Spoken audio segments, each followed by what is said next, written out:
देश और दुनिया का बड़ा भाग इस समय कोरोना की महामारी से जूझ रहा है। ये एक ऐसा वायरस आया है जिसने सारी दुनिया को हिला करके रख दिया है। अभी तक ऐसा दिखाई नहीं देता है कि इसका कोई इलाज मिल गया हो, इसको मारने का कोई इंतज़ाम हो गया हो, लेकिन इससे बचने की पूरी तैयारियां हो रही हैं। जितनी व्यवस्था है वो इससे बचने की लोगों को सलाह भी दे रही है, और जो सलाह नहीं मान रहे हैं उन पर कानून भी लागू कर रहे हैं। मैं ये चाहता हूँ और अपने देशवासियों से, पूरी दुनिया के लोगों से अपील करता हूँ कि जब तक इस महामारी का कोई इलाज नहीं मिल जाता, इस वायरस को मारने की कोई व्यवस्था नहीं हो जाती, तब तक सरकार द्वारा निर्धारित नियमों का हमें पालन करना चाहिए। सरकार द्वारा जारी निर्देशों का हमें पालन करना चाहिए, ताकि हम खुद भी बचें और अपने साथी सहयोगियों को भी इस महामारी से बचा सकें। इसके साथ साथ मैं देश और दुनिया की सरकारों से, वर्ल्ड हेल्थ ऑर्गेनाइजेशन से, फार्मास्यूटिकल कंपनियों से, अनुसंधानकर्ताओं से, वैज्ञानिकों से ये अपील करता हूँ कि बाकी सब काम छोड़ करके अपने पूरे संसाधन, पूरी बुद्धि, पूरी शक्ति इस काम में लगानी चाहिए कि हम इस वायरस को किस प्रकार मार सकते हैं। क्योंकि लोग घरों में बैठे रहेंगे तो उससे आर्थिक स्थिति भी खराब होगी, लोगों में परेशानी भी होगी। जब तक ऐसी व्यवस्था नहीं होती तब तक तो ठीक है, लेकिन व्यवस्था ये करनी चाहिए, कोशिश ये करनी चाहिए। कर भी रहे होंगे दुनिया के लोग, लेकिन मेरा भी उसमें जोर है कि इस कोरोना वायरस को मारने की व्यवस्था करनी चाहिए। जब तक इसको मारेंगे नहीं, तब तक इस दुनिया का इस महामारी से पीछा छुड़ाना मुश्किल होगा। यह कहने के बाद मैं पृथ्वी के बारे में आप सब लोगों से चर्चा करना चाहता हूँ। पृथ्वी प्रकृति की एक ऐसी देन है जिसकी महानता का गुणगान नहीं किया जा सकता है। गुणगान तो उसका होता है जिसके गुण कम होते हैं, या किसी के गुणों को बढ़ा चढ़ा कर बताने की जरूरत होती है। पृथ्वी तो एक ऐसी देन है। किसकी देन है ये भी कहना मुश्किल है। भगवान की देन है, क्योंकि हम तो पृथ्वी को भी भगवान मानते हैं। प्रकृति की देन है तो हम पृथ्वी को भी प्रकृति मानते हैं। किसकी देन है ये तो मैं नहीं कहूँगा, लेकिन ये ऐसी देन है इस संसार को जिसके कारण हम सब लोग प्राणी मात्र जिंदा हैं। पृथ्वी का बहुत महत्व है। हम तो हमारे देश में, हमारे देश के लोगों को, हमारे देश के बच्चों को, बूढ़ों को हम ये सिखाते हैं कि सुबह उठो तो पृथ्वी को प्रणाम करो। ये कह करके प्रणाम करो कि समुद्र वसने देवी पर्वत स्तन मंडले विष्णुपत्नी नमस्तुभ्यम पाद स्पर्शम क्षमस्व में। एक व्यक्ति जब उठता है, धरती पर पहला पांव रखता है, तो धरती से प्रार्थना करता है, हे माँ धरती, मैं सारा दिन अपने पैरों से आपको रोंदूंगा, मेरे पैरों का स्पर्श आपको होगा, लेकिन फिर भी मैं आपसे क्षमा चाहता हूँ, क्योंकि इसके सिवाय मेरे पास कोई चारा नहीं है। इस धरती को स्पर्श करने से पहले व्यक्ति धरती से क्षमा मांगते हुए धरती के चरणों में प्रणाम करता है। ऐसी महान धरती, ये महान पृथ्वी, इसकी विशेषताएं, उन विशेषताओं का जिक्र करने लगेंगे और करते भी रहे हैं, तो बहुत कुछ लिखा जा सकता है, बहुत कुछ लिखा गया होगा। लेकिन एक बात मैं भी यहाँ जोड़ना चाहता हूँ कि ये पृथ्वी का जो साइज है, इसको न तो कम किया जा सकता है न बढ़ाया जा सकता है। जो साइज है वो साइज वैसा ही रहेगा। पृथ्वी की एक दूसरी बात भी हमारे ध्यान में रहनी चाहिए कि पृथ्वी की गति को न तो बढ़ाया जा सकता है न कम किया जा सकता है। कभी किसी समय कहीं एक फ्रिक्शन ऑफ सेकंड भी पृथ्वी की गति कम या ज़्यादा हो जाती है तो भूकंप आता है, बड़े नुकसान हो जाते हैं उस एक घटना से। कभी सालों में एक बार ऐसा दिन आता है जब घड़ियों की सुइयां 1 सेकंड के लिए आगे बढ़ाई जाती हैं। तो ये पृथ्वी की गति न तो मेरी इच्छा से न हमारी इच्छा से बढ़ती है न हमारी इच्छा से घटती है। ये पृथ्वी अबाध गति से चलती रहती है।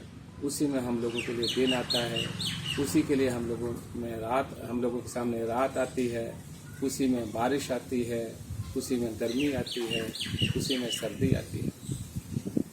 ऐसी महान पृथ्वी जो हम सब लोगों के लिए जीवन देती है, उस पृथ्वी को हम लोग आज उस पृथ्वी का गुणगान करने के लिए ये पृथ्वी का जो पृथ्वी दिवस की बात जब की जाती है, इस बात की मुझे खुशी है कि इस पृथ्वी की तरफ तो ध्यान जाए ना जाए, पृथ्वी का ध्यान तो हमारी तरफ रहता ही है। लेकिन फिर भी पृथ्वी दिवस के रूप में पृथ्वी को बचाने का या पृथ्वी को संभालने का जो एक प्रयास किया जा रहा है, मैं उसका स्वागत करता हूँ, उसको साधुवाद देता हूँ। पृथ्वी को बचाने वाले हम कौन हैं? हम तो बहुत सूर्य के सामने एक सूर्य की रजकण भी नहीं है, हम तो सूर्य के सामने छोटा सा दीपक भी नहीं। लेकिन सारे लोग मिलकर के अगर प्रयास करें, अपने अपने कर्तव्य का पालन करें, अपने अपने सही ढंग से इस धरती का उपयोग करें, तो हम इस धरती की बहुत बड़ी सेवा कर सकते हैं। पिछले दिनों में जब सम्मेलन हुए पृथ्वी को लेकर के, पर्यावरण को लेकर के, इकोलॉजी को लेकर के सम्मेलन हुए, उसमें एक बात जो विकसित देश थे उन लोगों ने दुनिया को बताने की कोशिश की कि जो तीसरा वर्ड है, थर्ड वर्ड जिसको कहा जाता रहा है, जिसको आजकल विकासशील देश कहते हैं, उन विकासशील देशों में उसकी आबादी की वृद्धि के कारण पृथ्वी पर भार बढ़ रहा है और पृथ्वी का पर्यावरण खराब हो रहा है। मैं बहुत जिम्मेदारी के साथ लेकिन दुख के साथ ये कहना चाहता हूँ कि पृथ्वी के बच्चों के कारण पृथ्वी का वजन बढ़ता नहीं है। इस पृथ्वी के पास इन अपने बच्चों को देने के लिए सब कुछ है, सब कुछ उपलब्ध है। भगवान ने एक इंसान पैदा किया है तो उसको 2 हाथ दिए हैं, 1 मुंह दिया है। ये 2 हाथ 1 मुंह को खाना देने के लिए काफ़ी है। इसलिए अपने बच्चों से पृथ्वी का वजन कभी बढ़ता नहीं है। आबादी के कारण पृथ्वी का पर्यावरण बिगड़ रहा है, ये मैं मान नहीं सकता। मैं भी नहीं मान सकता, मेरी तरह सोच वाले और भी लोग नहीं मान सकते। ये पृथ्वी में, इसी पृथ्वी में जंगल है, इसी पृथ्वी में वन है, इसी पृथ्वी में पहाड़ हैं, इसी पृथ्वी में जल है, समुद्र है, इसी पृथ्वी में खेती होती है, इसी पृथ्वी में फल होते हैं। अगर और इस पृथ्वी ने जितने भी प्राणी इस पृथ्वी पर हैं, उन सब प्राणियों को अगर पैदा किया है तो उनको खाने के लिए भी दिया है। हर व्यक्ति को खाने के लिए दिया है, हर प्राणी को खाने के लिए दिया है। ये अलग बात है कि जंगल का जो जानवर है वो जानवर को खाता है, पानी का जो जानवर है या पानी का जो जंतु है वो जंतु को खाता है। लेकिन इंसान में एक सभ्यता पैदा हुई, सभ्यता दी गई, इसलिए ये जो इंसान है ये ज़मीन में उत्पादन करके अपना पेट भरता है, और ज़मीन में उत्पादन करके पेट भरने के लिए ये ज़मीन काफ़ी है। इसीलिए ये कहा गया है इस देश में पेट के लिए, देश की बात मैं सिर्फ नहीं करता हूँ, पृथ्वी की बात करता हूँ, दुनिया की बात करता हूँ। इस दुनिया में पेट भरने के लिए भरपूर है, पेटी भरने के लिए आवश्यकता नहीं है। जब पेटी भरने का प्रयास करेंगे तो प्रश्न खड़े होंगे। ग्रीड की बात आएगी तो प्रश्न खड़े होंगे। नीड की जब तक जरूरत रहेगी तब तक इंसानों के वजन से ये पृथ्वी कभी भी बोझ नहीं मानेगी। 2 हाथ हैं, एक मुंह है। प्रश्न ये है कि इन 2 हाथों को काम कैसे दें। गांधी जी ने जिस बात पर बहुत जोर दिया वो यही थी कि इन 2 हाथों को काम मिलना चाहिए। हम लोग कोशिश करते हैं कि इन 2 हाथों को काम कैसे मिले, लेकिन कुछ लोगों का प्रयास है आधुनिकता के नाम पर, पैसा इकट्ठा करने के नाम पर, कुछ लोगों को के हाथों से काम छीना जाए और वो काम मशीन को दे करके वो पूंजी इकट्ठी की जाए। ये जो पूंजी इकट्ठी करने की दौड़ है, ये दौड़ इस दुनिया में भ्रष्टाचार पैदा करती है, इस दुनिया में अत्याचार पैदा करती है, इस दुनिया में शोषण पैदा करती है, इस दुनिया में अन्याय पैदा करती है, चोरी पैदा करती है, मारामारी पैदा करती है, क्राइम पैदा करती है। इसलिए आवश्यकता इस बात की है कि हम 2 हाथों को काम देने की व्यवस्था करें। और ये गांधी जी ने जो अर्थशास्त्र न केवल देश बल्कि दुनिया के लिए दिया है, हमको एक बार फिर से उसको देखना पड़ेगा कि 2 हाथों को काम कैसे दिया जा सकता है। गांधी जी कोई आधुनिकता के खिलाफ नहीं थे, लेकिन गांधी जी ये चाहते थे कि 2 हाथों को काम मिलने की प्रक्रिया में दूसरे कोई काम का हाथ का काम छीनना नहीं चाहिए।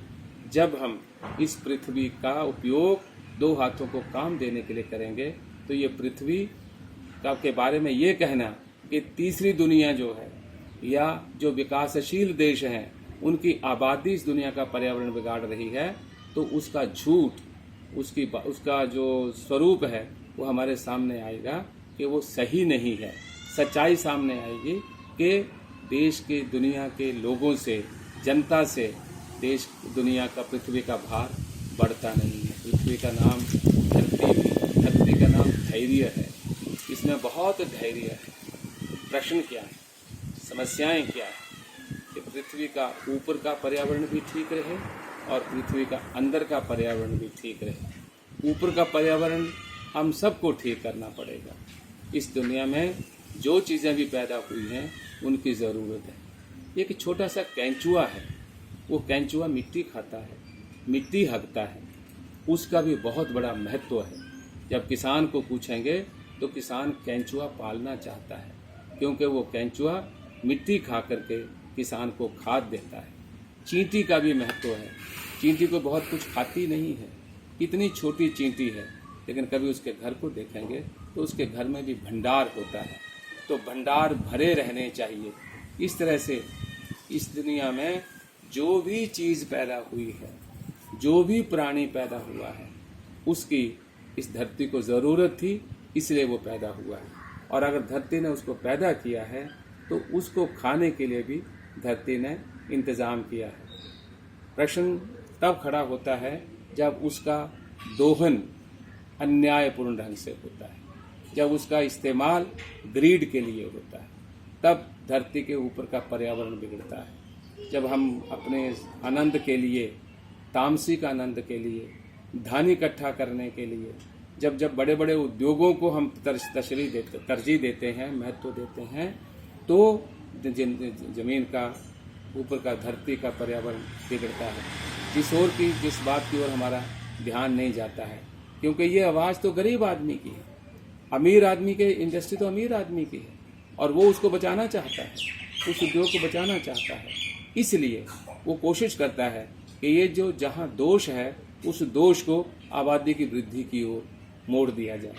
अगर हम चाहते हैं कि धरती के ऊपर का वातावरण ठीक रहे तो हमको जंगल पालने पड़ेंगे। जंगल पालने का मतलब ये कभी नहीं है कि जंगल का दोहन ना किया जाए, वनों का दोहन ना किया जाए। वनों का दोहन आवश्यक है। वन का पेड़ को अगर प्रून करेंगे तो पेड़ बढ़ता है। जंगल को अगर ठीक से वैज्ञानिक ढंग से उसके ग्रोथ करेंगे, विकास करेंगे, तो जंगल बढ़ता है। जंगल की भी आवश्यकता है, जमीन की भी आवश्यकता है, वन की भी आवश्यकता है, पहाड़ की भी आवश्यकता है, हर चीज़ की आवश्यकता है। प्रश्न ये है कि उन आवश्यकताओं का दोहन हम वैज्ञानिक ढंग से करते हैं या अपने लालच की पूर्ति के लिए करते हैं। अगर हम वैज्ञानिक ढंग से इनका दोहन करेंगे तो बारिश भी समय पर होगी, गर्मी भी समय पर आएगी, धूप भी समय पर आएगी, सर्दी भी समय पर आएगी, समय समय पर हमको फल मिलेगा, समय समय पर हमको अनाज मिलेगा, आवश्यकता अनुसार अनाज मिलेगा। अप्राकृतिक ढंग से हमारी धरती का दोहन नहीं होना चाहिए, इस पृथ्वी का दोहन नहीं होना चाहिए। यहाँ प्रत्येक व्यक्ति की जिम्मेदारी है।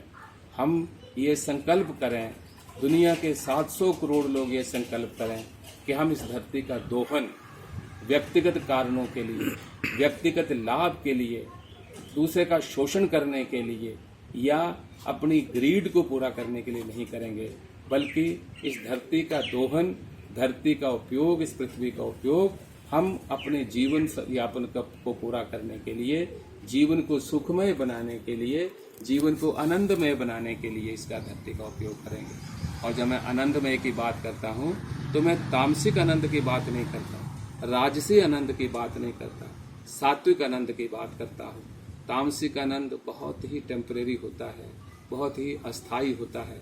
सात्विक आनंद गीता में जो लिखा है, दुख में जो दुखी नहीं, सुख में जो सुखी नहीं, जो आदमी सुख में सुखी नहीं, दुख में दुखी नहीं, अर्थात स्थित प्रज्ञ है, वो तामसिक आनंद से दूर वो सात्विक आनंद की ओर आगे बढ़ता है।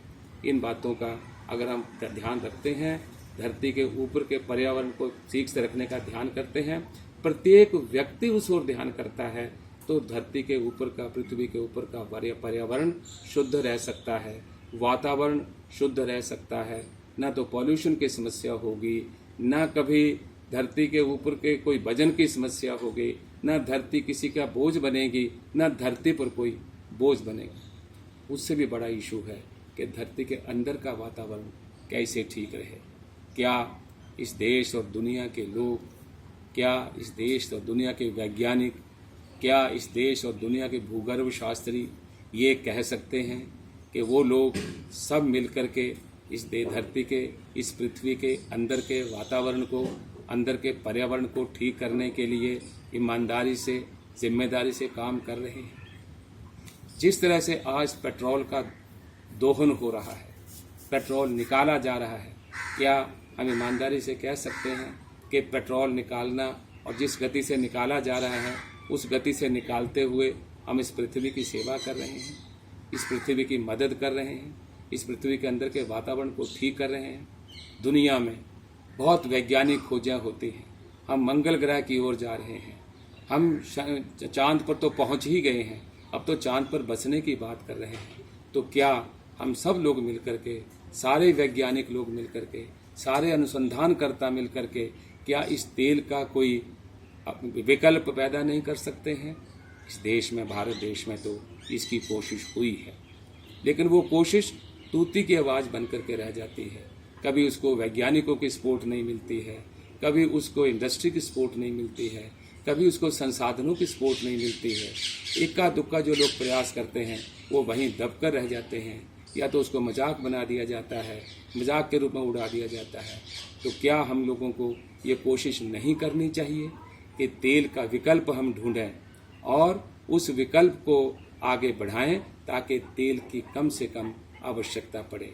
गांधी जी ने 1909 में हिंद स्वराज किताब लिखी, उसमें उन्होंने जिक्र किया कि हमको लोकल स्तर पर कोशिशें करनी पड़ेगी। क्या आज के वक्त में ये समय नहीं आ गया है कि हम फिर से गांधी को देखें और लोकल एरिया अप्रोच हमारी हो, लोकल संसाधनों का उपयोग हो, लोकल स्तर को मजबूत करें, गांव को मजबूत करें, जहां गांव नहीं है वहाँ स्थानीय स्तरों को मजबूत करें। अगर हम स्थानीय स्तर पर सब चीज़ें उपलब्ध करते हैं तो जिस कारण से आवागमन होता है, गाड़ियों का आवागमन होता है, वो आवागमन रुक सकता है, कम हो सकता है। लोगों को घूमना चाहिए, देशाटन करना चाहिए, देश और दुनिया में घूम करके देश और दुनिया को एक करने का प्रयास करना चाहिए। उसके लिए इन चीज़ों की आवश्यकता पड़ सकती है। वो जो तेल चाहिए, वो जो साधन चाहिए, उन साधनों में कैसे कमी लाई जा सकती है, उनके कैसे विकल्प ढूंढे जा सकते हैं, ये प्रयास करने की जरूरत है। इस पृथ्वी को बचाने के लिए इस एक प्रयास बहुत आवश्यक है। कोयला, कुल मिलाकर के खनिज पदार्थों की बात करने की आवश्यकता पड़ेगी। कोयला आज हमारी बहुत बड़ी ज़रूरत है। बिजली है तो कोयला चाहिए, बिजली चाहिए तो कोयला चाहिए। क्या हम बिजली के विकल्प पैदा नहीं कर सकते हैं? क्या विकल्प है नहीं हमारे पास? और सौर ऊर्जा की बात चलती है। आज हाइड्रो पावर की बात चलती है, लेकिन जब हाइड्रो पावर की बात भी करते हैं, मुझे अफसोस के साथ कहना पड़ता है कि वो हाइड्रो पावर भी हम बड़े बड़े डैम बना करके उसको हाइड्रो पावर पैदा करना चाहते हैं। उस बड़े बड़े डैम बना करके बड़े बड़े पहाड़ों को खोदा जाता है। मैंने देखा है एक बहुत बड़ा प्रोजेक्ट है जिसमें 1000 मेगावाट बिजली पैदा की जा रही है। बिजली पैदा करने वाले अपने आप में इतराते हैं, खुशी मनाते हैं, गौरव करते हैं कि हमने 1000 मेगावाट बिजली पैदा की। क्या वो जानते हैं 1000 मेगावाट बिजली पैदा करने के लिए कितने गांव को उजाड़ा गया, कितने पहाड़ को खोखला किया गया? क्या वही बिजली हम उसी पहाड़ पर, उसी नदी पर जगह जगह छोटे छोटे डैम बना करके उतनी बिजली पैदा नहीं कर सकते थे? क्या उससे ज़्यादा बिजली पैदा नहीं कर सकते थे? क्या हम जितनी नदियां हैं, छोटी छोटी नदियां जो बरसाती नदियां हैं, उनका बांध करके उन पर हम बिजली पैदा नहीं कर सकते हैं? क्या हम बारिश के पानी को रोक करके बिजली पैदा नहीं कर सकते हैं? क्या हम बिजली की पूरी ज़रूरत जो है, पूरी की पूरी ज़रूरत कोयले को ख़त्म करके क्या हाइड्रो पावर से बिजली पैदा नहीं कर सकते हैं? सौर ऊर्जा से कोशिशें हो रही हैं, लेकिन वो ऊर्जा जो कोशिशें हैं वो व्यक्तिगत स्तर तक ही सीमित रह जाती है, या कहीं कहीं कुछ सपोर्ट मिल जाती है उसको, या एक टेम्पररी सपोर्ट मिल जाती है, अस्थायी सपोर्ट मिल जाती है। लेकिन रुक जाओ,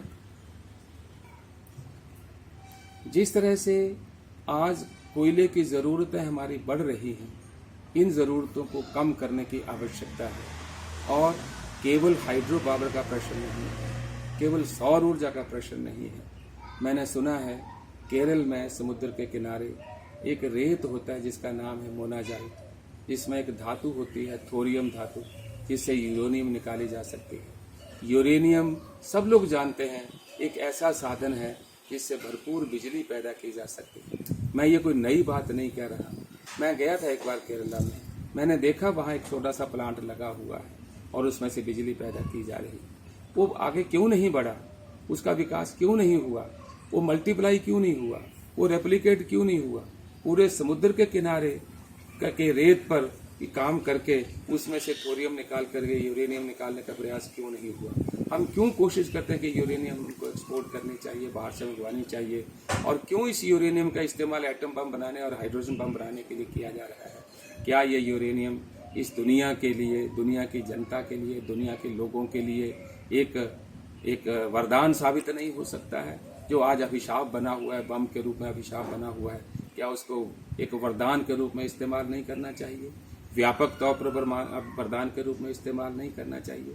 अगर हम बिजली की वैकल्पिक व्यवस्था करते हैं, तेल की वैकल्पिक व्यवस्था करते हैं, अगर हम दूसरे खनिज पदार्थों का कम से कम इस्तेमाल करते हैं, हमें सोना किस लिए चाहिए? जो आवश्यक है, जितना आवश्यक है उतना सोना ठीक है, लेकिन सोना हर घर में किस लिए चाहिए? क्यों चाहिए? सोना पहनने से किसकी खूबसूरती बढ़ती है? लेकिन आदमी ने, किसने रेनी डेज के लिए, कठिन समय के लिए सोना घर में रखा हुआ है। वो सोना सब निकालना पड़ता है।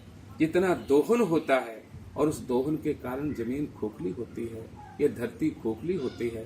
धरती जितनी खोखली होती चली जाएगी, पृथ्वी जितनी खोखली होती चली जाएगी, उतना ही पृथ्वी के अंदर का वातावरण, अंदर का पर्यावरण बिगड़ता चला जाएगा। और एक समय ऐसा आएगा जब हम सब लोग बहुत लेट हो चुके होंगे। हमें समझना चाहिए कि ये धरती के अंदर का वातावरण और बाहर का वातावरण, दोनों वातावरणों को, दोनों पर्यावरणों को ठीक करने की आवश्यकता है। मित्रों, आज हम एक पृथ्वी की बात करके, केवल अपना चर्चा करके, सम्मेलन करके, कुछ डिस्कशन करके, कुछ ग्रुप बन करके अपनी जिम्मेदारी को की इतिश्री नहीं मान सकते हैं। सब व्यक्तियों को अपनी जिम्मेदारी का एहसास करना पड़ेगा। वैज्ञानिकों को इसका एहसास करना पड़ेगा। ये पृथ्वी किसी की ताकत नहीं है। कोई वैज्ञानिक, आप हम जानते हैं, हम सब जानते हैं कि वैज्ञानिकों ने कहा कि पानी जो है ये 2 भाग हाइड्रोजन है, 1 भाग ऑक्सीजन है। तो वैज्ञानिक ये तो साबित कर सके कि पानी 2 भाग हाइड्रोजन है, 1 भाग ऑक्सीजन है, लेकिन पानी बना नहीं सके, पानी पैदा नहीं कर सके। तो हमें समझना चाहिए कि हम धरती पैदा नहीं कर पाएंगे। इस धरती को बचाना, इसके पर्यावरण को बचाना किसी एक व्यक्ति की, किसी एक राष्ट्र की या कुछ लोगों की जिम्मेदारी नहीं है। दुनिया के 700 करोड़ लोगों की जिम्मेदारी है, और जो जितना ज़्यादा समझदार है उसको उतनी ही ज़्यादा समझदारी से ये काम करने की ज़रूरत है। जिम्मेदारी शिफ्ट करके विकासशील देश कहें कि ये विकसित देशों की आबादी जिम्मेदार है, विकसित देश विकासशील देश कहें कि ये तो विकसित देशों की इंडस्ट्री के कारण है, सब लोग मिलकर के कहें या कुछ लोग मिलकर के कहें कि ये तो जो जितना ये एटम बम, हाइड्रोजन बम का जखीरा है उसके कारण दुनिया का पर्यावरण बिगड़ रहा है।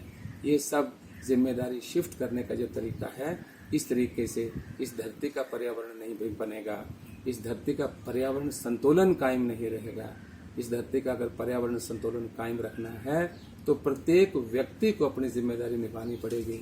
प्रत्येक व्यक्ति को अपने बारे में अपने आप को उसके लिए समर्पित करना पड़ेगा और एक ही संकल्प करना पड़ेगा कि हम इस धरती से अपने जीवन की आवश्यकताओं को पूरा करेंगे। हम अपने लोभ को, लालच की पूर्ति इस धरती से नहीं करेंगे। अगर ये स्थिति बन जाती है तो जो हम कल्पना करते हैं कि ये विश्व शांति होगी, तो विश्व शांति भी हो जाएगी। आज जो मारामारी होती है पैसे को लेकर के होती है, जो मारामारी होती है संसाधनों को लेकर के होती है। जब मुझे संसाधन चाहिए ही केवल मेरे लिए, मेरी आवश्यकताओं के लिए संसाधन चाहिए, तो संसाधनों की मारामारी नहीं होगी, पैसे की मारामारी नहीं होगी, धन की मारामारी नहीं होगी, बाजार की मारामारी नहीं होगी। दुनिया में लोग कहते हैं आने वाले जमाना जो है, आने वाले वक्त में जो तीसरा महायुद्ध होगा वो पानी को लेकर के होगा। हो सकता है, मुझे नहीं पता कि पानी को लेकर के होगा या किस चीज़ को लेकर के होगा, लेकिन जो मुझे दिखाई दे रहा है वो महायुद्ध बाजार को लेकर के होगा। बाजार किसके पास रहेगा? क्योंकि जिसके पास बाजार रहेगा उसके पास शक्ति रहेगी, उसके पास ताकत रहेगी, और बाजार जिसके पास रहेगी उसके पास उसको उत्पादन करना पड़ेगा। और उत्पादन करने के लिए, बाजार को हाथ में रखने के लिए अनावश्यक चीज़ों का वो उत्पादन करेगा। जब अनावश्यक चीज़ों का उत्पादन होगा तो उसके लिए उतनी बिजली ज़्यादा खर्च होगी, उसके लिए उतने संसाधन ज़्यादा खर्च होंगे। तो अगर अपने अनावश्यक उत्पादन के लिए अपने संसाधनों का, जो संसाधन सीमित संसाधन हैं उनके लिए इस्तेमाल करें, उनका इस्तेमाल करेंगे तो पर्यावरण को बिगाड़ने का ही हम काम करेंगे। इसलिए मैं आज के दिन में सब लोगों से अपील करना चाहता हूँ कि जो भी खनिज पदार्थ हैं उनकी वैकल्पिक व्यवस्था हम लोगों को ढूंढनी चाहिए, उनकी वैकल्पिक व्यवस्था में हम लोगों को लगना चाहिए। और जो धरती के ऊपर का वातावरण है उसका, इस धरती का जो उपयोग है उस पर्यावरण के संतुलन को बनाए रखने के लिए, उस पर्यावरण को कायम रखने के लिए हम लोगों को धरती के ऊपर के वातावरण का इस्तेमाल, धरती के ऊपर के उत्पादन का इस्तेमाल, धरती के ऊपर के संसाधनों का इस्तेमाल अपनी आवश्यकताओं के मात्र के लिए करना चाहिए, अपने भोग के लिए नहीं करना चाहिए।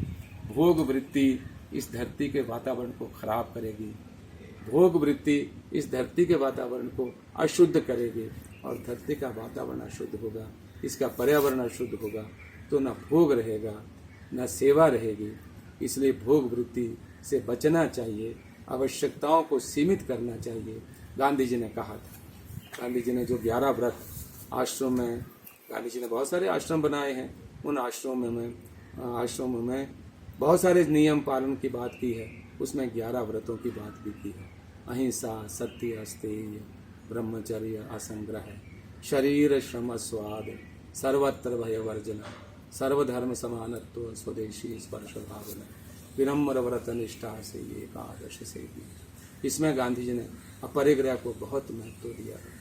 परिग्रह से कुछ होता नहीं है। सिकंदर के बारे में कहानी सुनाई जाती है कि सिकंदर ने पूरी दुनिया पर कब्जा करने की कोशिश की, हजारों लाखों लोगों को मारा, कई आक्रमण किए, लेकिन उसने जाते हुए लोगों का आह्वान किया, आदेश दिया, सलाह दी कि जब मैं दुनिया से जाऊं तो जब मेरा शरीर को, पार्थिव शरीर को ले जा रहे होंगे तो मेरे दोनों हाथ अपने कफन से बाहर रखना, ताकि लोग देख सकें कि इतना मारा मारी करने वाला, इतना देश दुनिया को जीतने वाला आदमी जो था वो खाली हाथ दुनिया से जा रहा है।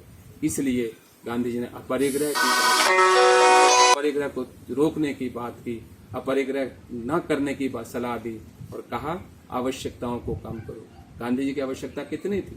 जो दुनिया का एक बहुत बड़ा नेता, ताकतवर नेता, आज हम देखते हैं 2 अक्टूबर को जन्मदिन मनाते हैं, लेकिन 30 अक्टूबर को जब राजघाट पर गांधी जी की याद में 11 बजे मौन धारण किया जाता है, तो पूरे देश की जो शक्ति है, समर शक्ति है, वो उल्टे हथियार लेकर के गांधी के सामने नतमस्तक होती है। दुनिया ने गांधी के जन्मदिन को अहिंसा दिवस के रूप में मनाने का संकल्प लिया है।